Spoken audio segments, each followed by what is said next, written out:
बिस्मिल्लाहिर्रहमानिर्रहीम। अस्सलाम वालेकुम नाज़रीन, आप देख रहे हैं गुजरात न्यूज़। खबर शामिल करने से पहले गुजारिश है कि हमारे चैनल को सब्सक्राइब कर लें और वीडियो को लाइक करें ताकि हर नई आने वाली खबर बर वक्त आप तक पहुंच सके। नाज़रीन, एक अफसोसनाक खबर आपके साथ शेयर करने जा रहे हैं कोटलार बली खां से।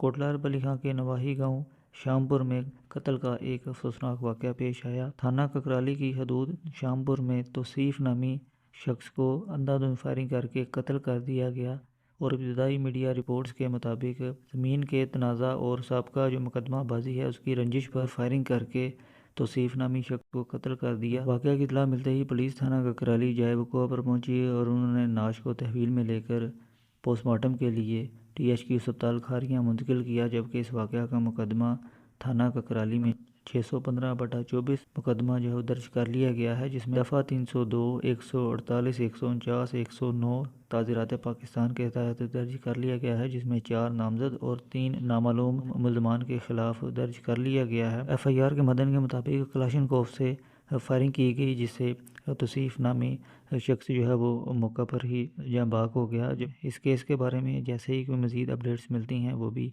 जल्द आपके साथ शेयर करेंगे। अगली वीडियो तक के लिए दीजिए इजाज़त। अल्लाह हाफिज़।